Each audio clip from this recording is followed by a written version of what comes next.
Most MMA bettors are losing money for the same reason. They're betting fighters instead of betting matchups. And that's the problem because one flashy knockout, one viral clip can trick bettors into laying horrific prices. So in this video, I'm going to walk you through how to actually bet MMA, a real MMA betting process built around matchups, analysis, and finding value in the long term. And if you enjoy sports betting education that focuses on actual processes instead of hype, hit that like button. MMA betting is going to be completely different from betting sports like Major League Baseball, NBA, or even the NFL. It's not necessarily a volume sport. You're not getting hundreds of games and massive sample sizes every single week, and a fighter may only compete maybe 2 or 3 times all year. So one bad read can really sit in your stomach for months. And that's why MMA is one of the hardest sports to beat in terms of the long term. What you need to know about it is that it's very low volume, but it's very high variance. One punch, one submission, one bad weight cut, and the entire fight changes instantly. So that's why every single bet matters more in MMA. Now, the lines themselves are usually driven by three things. It's going to be first the fighter skill sets, right? Can this fighter strike? Can he wrestle? Can he defend takedowns, handle pressure, yada, yada, yada. Second is going to be matchups because styles make fights in MMA. You're going to hear this throughout the whole video. So a great striker can look unstoppable against one opponent, but then get completely neutralized by a wrestler the very next fight. And then the third is going to be public perception. And this is huge, especially in UFC betting. The UFC is a promotional machine. So fighters get hyped, clips go viral, fans fall in love with knockouts. And then the public starts overpaying for that certain fighter. That creates opportunities for disciplined bettors. And compared to bigger market sports, there's less data, more uncertainty, and way more narrative influence. So if you're betting MMA emotionally or blindly following hype, you're probably not doing this the right way. So if you want to become a better MMA bettor, you're going to need a research process. And every single sports handicapper does have a research process.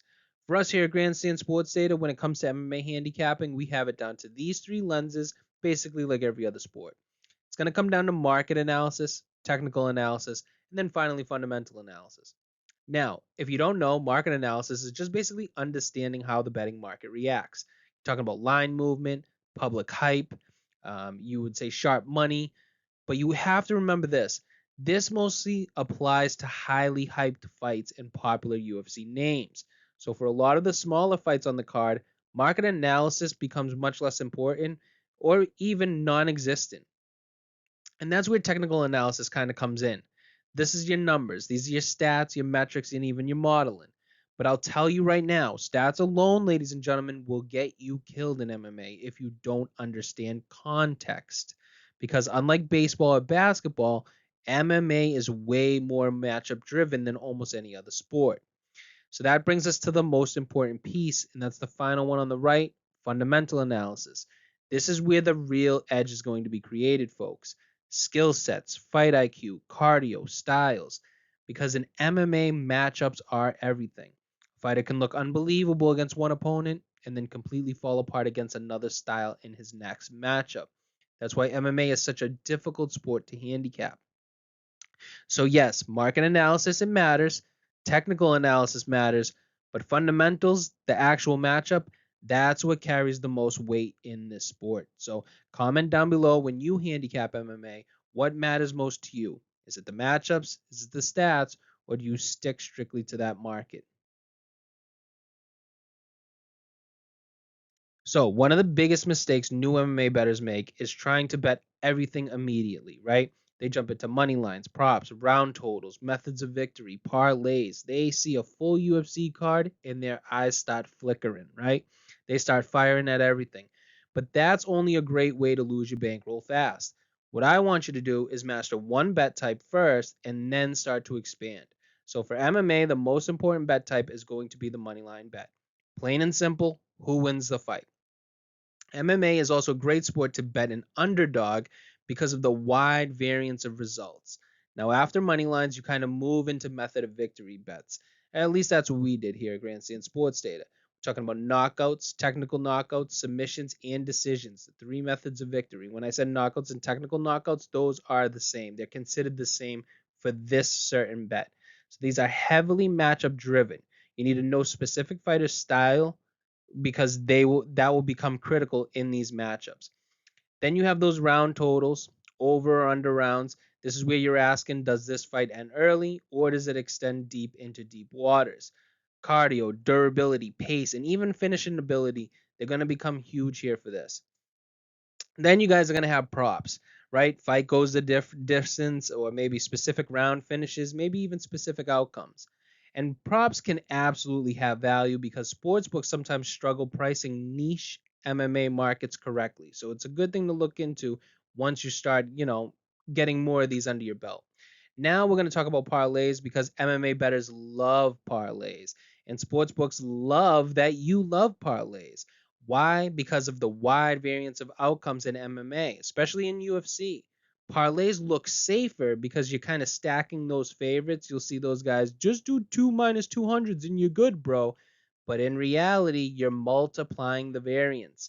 Now, that doesn't mean never do parlays. Here at Grandstand Sports Data, we think that there's other ways to go than parlays.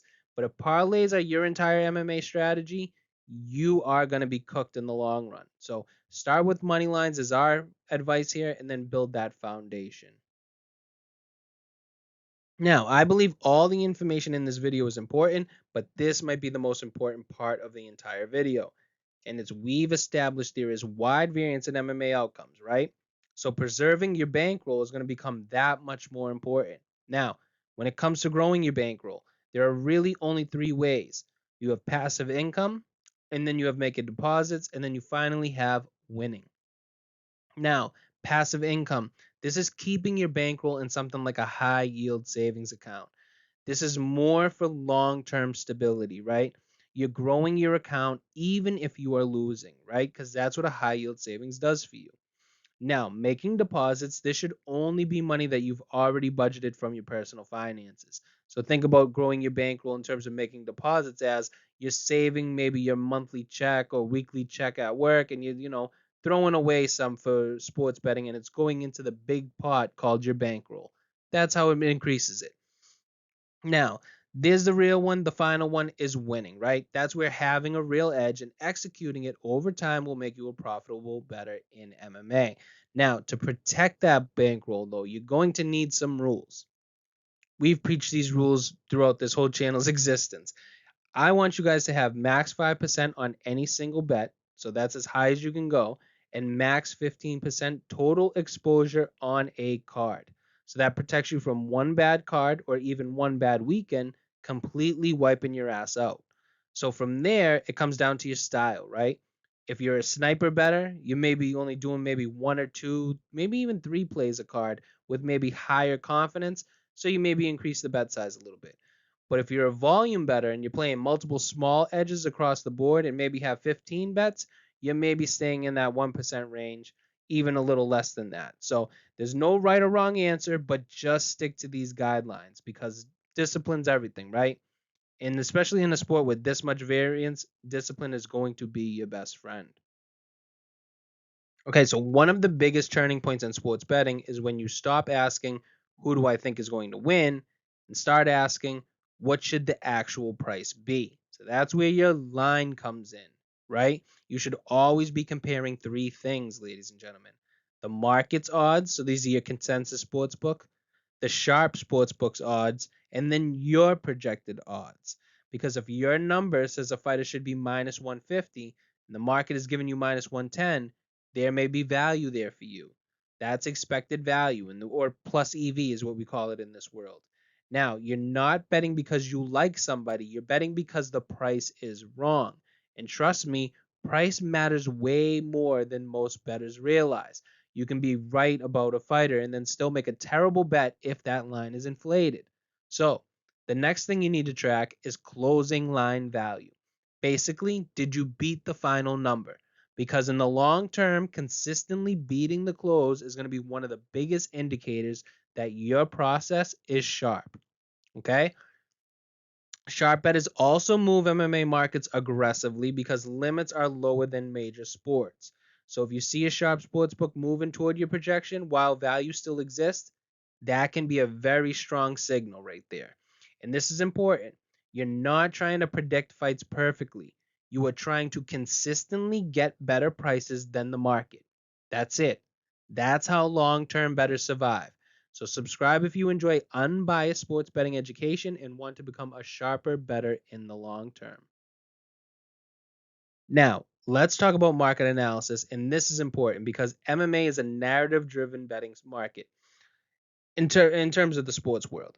Now, one of the biggest things I watch for is reverse line movement. That's when the line moves against the public betting percentage. So, for example, if 75% of bettors are on fighter A, but the line moves towards fighter B, that usually tells you that the sharper money may be coming in on that other side. Now, another thing that I track is sharp money versus public money. The public usually bets hype, knockouts, undefeated records, maybe those guys with viral clips. Sharps, they go in the direction of price, matchup edges, maybe even cardio edges, style advantages in the long term value. That's what the huge difference is here. And then you have late steam. This happens all the time in MMA. A fighter will kind of look horrible at weigh-ins, injury rumors start floating around, or respected bettors hammer one side late. Those moves can happen fast. Just look at what happened this past weekend with Hamzat. He looked like junk on the scale, right? And then the money came flooding in on Strickland late. So just one example of how you can read the market here in MMA. Now, let's talk about the overreactions though, because the public constantly overrates hyped fighters, recent wins or recent performance, highlight real knockouts, and also social media narratives. So a guy gets one flashy knockout and suddenly everybody thinks he's the next guy. And that's kind of where the contrarian bettors can find that value because public bias in MMA is very, very strong, especially in high profile UFC fights where casual bettors flood the market. But before we even start, understand this. I need you to understand market analysis only matters if the fight has real betting volume. So if a fight has 500 bets on it, it's not enough of a market or activity to tell you anything meaningful. Personally, I want to see at least around 5,000 tickets before I really start respecting market signals. So all this is doing is showing you that there is enough betting activity to capitalize on that public action. Now we get to the most important part of MMA betting, and it's going to be fundamental analysis. And honestly, this is everything in MMA because styles make fights. And you'll hear that phrase constantly in MMA because it's the truth. A fighter can dominate one matchup and then look completely lost against another style the very next fight. So when I'm handicapping MMA, the very first thing I'm looking at is fighter skill sets. How good is their striking, grappling, wrestling, cardio, and fight IQ? And more importantly, how do those skills match up against the opponent, right? Don't ignore the actual matchup. You need to understand how styles perform against each other. How do strikers perform against wrestlers? How do Brazilian Jiu Jitsu specialists handle elite Muay Thai kickboxers? How do pressure fighters perform against counter strikers? This is where massive edges can exist in MMA betting because most bettors never dive deep enough into the stylistic side of the sport. And if you really want to take a step further, start assigning numbers to these skills. Build a striking index, maybe a wrestling index, a BJJ index, a cardio index. Then compare those ratings against historical matchup data. So, for example, if Derek Lewis grades as a 95 in striking, but a 5 in Brazilian Jiu Jitsu, and now he's fighting an elite submission grappler, you can compare a few things here, right? Striker versus grappler, historical performance, BJJ tacticians versus power punchers, and then the individual skill indexes themselves. Now, suddenly, you're building a much clearer picture of the matchup instead of just guessing based on hype or the highlights that you see. And that's why fundamentals carry the most weight in MMA. It's not going to be the narratives, it's not going to be social media clips, it's not the UFC marketing hype. It's the matchup. Because in MMA, folks, say it together, styles make fights. Now, these next factors are not necessarily the most important in the actual matchup, but they absolutely matter in terms of those close fights, right? These are the usual things that can push you toward one side and maybe, fall away from it. Let's start with coaching, because in MMA, camps matter. Some gyms consistently produce disciplined fighters with elite cardio, strong fundamentals, and smart game plans. Now, others produce fighters that rely mostly entirely on athleticism. So you also want to pay attention to coaching adjustments too. Does this camp historically prepare well for wrestlers? Can they build game plans around an opponent's weakness? Do they make smart in fight adjustments? Because a great game plan can completely change in a fight. Next up, we've seen it just this weekend, right? Weight cuts. This is a massive edge in MMA betting. And honestly, most casual bettors completely ignore it. Some fighters cut weight professionally and still look very strong, explosive, and confident at weigh ins. Others look completely drained, weak, exhausted, maybe even shaky or mentally checked out. And that's when a bad weight cut happens. It can destroy a few things, right? Cardio, durability, reaction time, explosiveness, and then even overall performance. This is exactly why weigh-ins are so important in MMA betting. Then you have recent performance, right? Yes, form matters if a guy's 5-0, 6-0, 7-0, but context in this sport is going to matter much, much more. Who did they fight? Did they beat elite competition or were they crushing low level opponents? Strength of schedule is going to matter a lot in MMA because records can be incredibly misleading. We already talked about it, right?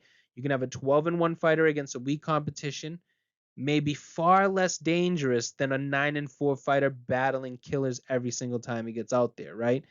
Motivation is going to be the next one. This matters too. Some fighters are hungry and climbing. Some are fighting for contracts. Some are aging veterans just cashing checks, and some are mentally checked out before the fight even starts. Next, you also need to watch rest differential. Like, watch out for short notice fights. They can completely change outcomes, right? Even massive layoffs. Sometimes long layoffs can even help fighters recover, right? Other times they can come back rusty, slower, maybe even hesitant or out of rhythm. These are all things you need to look out for. Now, when it comes to external factors, I would say venue matters very little bit though, only when it comes to altitude. A cardio heavy fighter competing at elevation can become, a huge advantage for him, especially late in fights. Another one would be judges matter. Everybody complains that the judging sucks in MMA. Okay, then handicap it. Instead of complaining and bitching about it, start tracking it. What do certain judges actually reward? Does one takedown outweigh 10 clean strikes? Do they favor pressure, damage, or control time? If judging patterns consistently exist, you need to quantify them, measure them, track them. That's how you turn complaints into actual edges. So if you enjoy matchup breakdowns and MMA betting content like this, hit the like button so we know to keep making MMA betting content. Now, let's move into the technical analysis. And this is where a lot of bettors mess up in MMA. They either ignore stats completely or rely way too much on them. And the truth is, it's going to be somewhere in the middle. Now, for moneyline betting, some of the biggest stats I look at are significant strikes landed versus absorbed, takedown accuracy versus takedown defense, control time, and then also some submission attempts. These stats help paint a picture of how a fighter wins. Now, for totals, pace is going to matter a little bit more, right? Do these fighters push action or are they patient and low volume? You also want to track finishing rates. Do these fighters consistently end fights by knockout, submission, or decision? And cardio matters a lot for totals too, right? Before we get into that, let's talk about props. For KO props, you better understand power, accuracy, durability, and striking defense, right? Submission props, you want to understand grappling exchanges, submission chains, and even defensive awareness. And the fight tendencies kind of matter as well. Does a fighter start fast? Does he fade late? Maybe fight cautiously with the lead? Maybe he hunts for finishes, maybe a little too aggressively. These patterns matter. And one final thing, measure these stats per minute whenever possible because this will give you the answer to a fighter's pace and output. Also, MMA stats are still in their infancy compared to other sports like baseball or basketball. So don't be afraid to create your own stats. We told you in the last slide, right, about building your own indexes. Track your own tendencies. Create ratings for striking, cardio, wrestling, durability, pace, maybe even finishing ability. Because the deeper that you go, the harder it becomes for the average bettor to keep up. Now, just remember, stats alone do not equal skill in MMA. The numbers only matter when you understand the context behind them. Now, let's talk about systems. And no, I'm not talking about the fake lock systems that people will sell you online, right? We're talking about real betting systems, simply repeatable patterns found through data, matchups, and market behavior. That's it. A system is basically telling you historically when these conditions happen together, this type of result tends to happen more often. So, for example, for matchups that have two top 15 fighters, the fighter that has the longer layoff and is deemed to have more skill according to Grandstand Sports Data's skill index, fighters have gone 16-5 and have been up close to 13 units. And that was just in a small sample size. There is another one here you can look at, and this is without the index, right? Two top 15 fighters in a matchup, and if you just go underdog, that's it. You just go the underdog in a top 15 matchup, your record would be 34-53, but profitable close to 6 units because you're playing those dogs. Now, remember, that is since January 1st of 2025, that number. The key is this, though. Systems are not random trends. They should combine matchup data, technical data, and also fundamentals. And if you have a good record keeper, these systems almost start building themselves over time. Because once you track enough fights, you'll start noticing repeatable edges. Now, one thing to be careful of, though, especially that you see here, is small sample sizes, right? A system going 16-5 means absolutely nothing if there's no logic behind it. You need logic, you need reasoning, you need matchup explanation, and enough data to support it. Otherwise, you're just going to be gambling with spreadsheets. And remember, systems should support your handicapping process, not replace it. Power ratings in MMA are very different than most sports because in MMA, the matchup changes everything. So in MMA, a fighter can look like a world champion against one style and then look completely average against another. That's why MMA power ratings have to be matchup dependent more than almost any other sport. So, when you're building MMA power ratings, I like starting with the four core components. Talking about skill level, the style of the fighter, the durability, and then also his cardio. Now, the skill level, this is how technically good is the fighter overall, not just his highlights. We're talking about actual skill, striking technique, grappling ability, fight IQ, defensive awareness.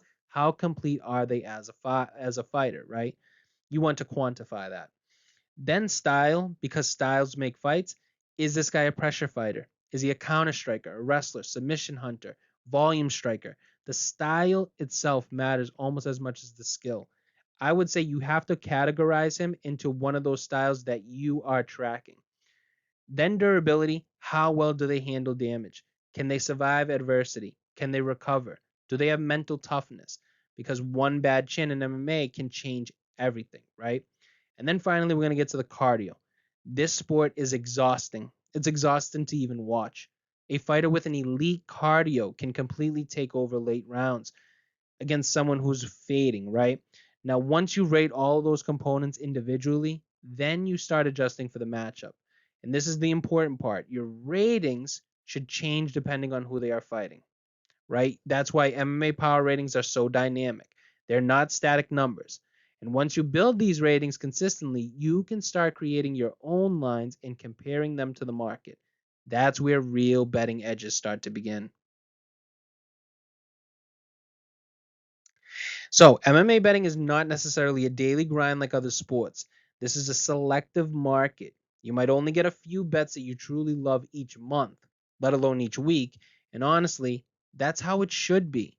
So, let's walk you through the bet selection process. First, this process starts the moment a fight gets announced, right? The first thing that I'm doing is I'm breaking down the matchup. Not the hype, not the bullshit, not the press conference, not social media clips. the matchup. How do these styles interact? That's my first question. And where the advantage? Where the disadvantages? Who controls where the fight's going to take place? Then I start building projections. What should this line actually be? And most importantly, do I even have an edge? Because if the line already matches my projection, there's no bet at all. Now, what about leading up to the fight? This becomes an information game for me. You want to monitor line movement, maybe injuries in camp, rumors, maybe demeanor in interviews, training camp changes, and then also some motivation. Now, motivation is not some magical angle, but in close matchups, it kind of can matter. A hungry contender fighting for a title shot is very different from an aging veteran just cashing checks. That's how I would, point it out to you. Now we're getting into fight week though. And this is where casual bettors start to get lazy and I start to capitalize. Weigh-ins are going to be critical in MMA betting. This is where you can find massive edges. Who looked drained? Who struggled to make weight? Who looks physically strong? Who looks mentally exhausted? Bad weight cuts destroy fighters, ladies and gentlemen. Cardio, durability, reaction time, it all slows up on them. And the market does react to this information. That's why you also need to monitor late line movement during fight week. Then, once all this information comes in, you reassess the matchup one final time, and then you place your final bets. So that's the process. We're not guessing here, we're not gambling emotionally. It's a structured process. MMA is one of the hardest sports to bet consistently.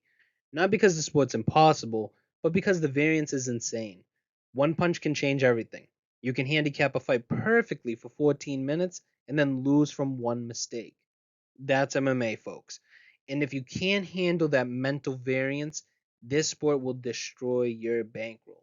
So let's start with the sportsbook's built in edges. First, they have sharp information.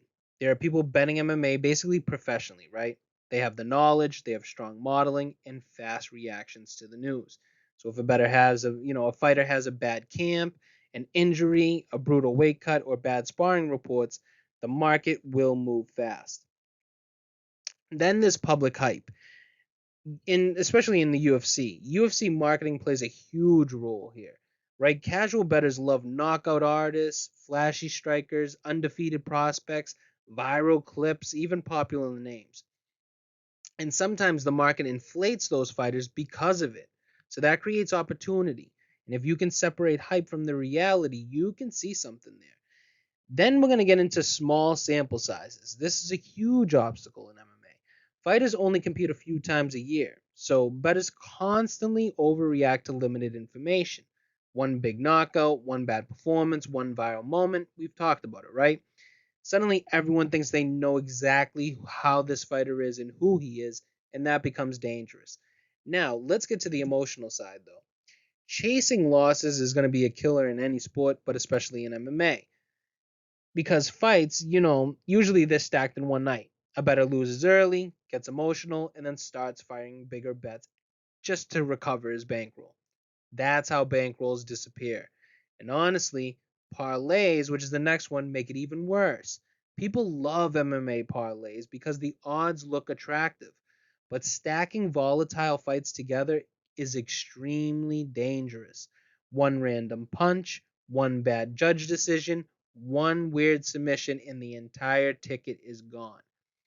Then finally, we have recency bias. This is everywhere in MMA. A fighter looks incredible in one matchup, and bettors assume they'll look incredible forever, right? But MMA doesn't work like that. Styles change outcomes. Remember that. Now, these next obstacles are less about the sportsbook and more about you. Because honestly, most bettors beat themselves before the fight even starts. First is going to be over betting the board. This is one of the biggest mistakes in MMA betting. And not every fight has value, folks. But bettors, they feel pressure to bet the entire card because they're watching the event anyways. That's dangerous. Remember, this is a selective market. Sometimes the best bet is no bet at all. Then there's odds shopping. And in MMA, this matters way more than people realize. One sports book may have minus 140 while another has minus 165. And that difference adds up fast over hundreds of bets. Sharp bettors treat price like inventory, while casual bettors are going to ignore it completely.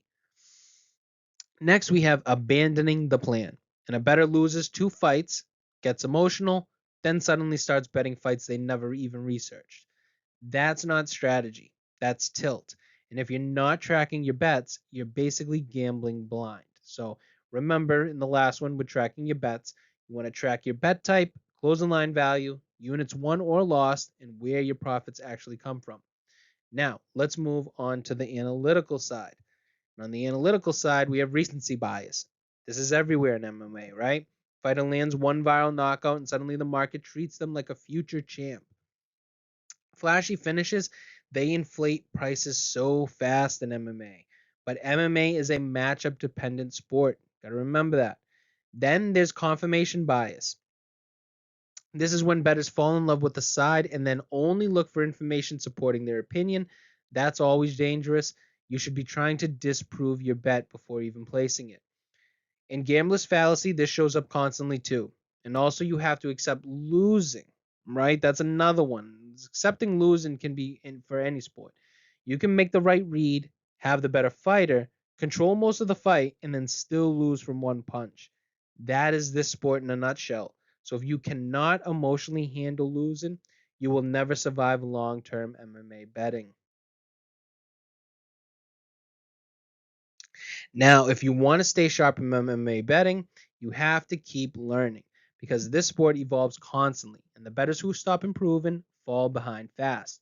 Now, the first thing that I'll tell you in MMA is this: film study matters more than stats alone, by far, because stats don't always tell the full story in MMA. A fighter may have great striking numbers, great takedown stats, great control time, but when you actually watch the fights, you realize they were struggling under pressure. They were panicking when they got hit. Maybe they even gassed out a little bit late or only looked dominant against weak competition. That's why film study matters so much. Then you want to follow fighters, right? Coaches, camps, MMA reporters, and even training updates because information moves markets in MMA, especially for those big fights. Now, for your research tools, sites like UFC Stats, Tapology, SureDog, and Fight Matrix are all great starting points for stats, records, rankings, and opponent history. You can even get some matchup research on there as well. Now, if you really want to level up, learn tools like Excel, Python, R, because organizing and tracking your own data becomes a massive advantage in the long term. And finally, remember this: in MMA, film study beats raw data alone. I have to give it to you twice, guys, because the deeper you understand styles and matchups, the better you're going to become. If you've gotten real value from this video, want to support the work that goes into this research, a super thanks is always appreciated. It's basically like buying us a coffee. And that's our MMA betting guide. If there's one thing I want you to take away from this video, it's that MMA betting is not about guessing. It's about understanding matchups, controlling emotions, and building a real process. And if you enjoyed this video, hit the like button for more MMA betting content. Subscribe if you enjoy unbiased sports betting education and want to become a sharper bettor in the long term. And comment down below, how do you approach MMA betting? Are you more technical, matchup driven, maybe even market driven, or just pure eye test alone? Which we would smack your wrist for. And if you really enjoyed the work and research that went into this video, a super thanks is always appreciated. It's basically like buying us a coffee while helping support the channel. So thank you guys for watching, and we'll see you in the next one.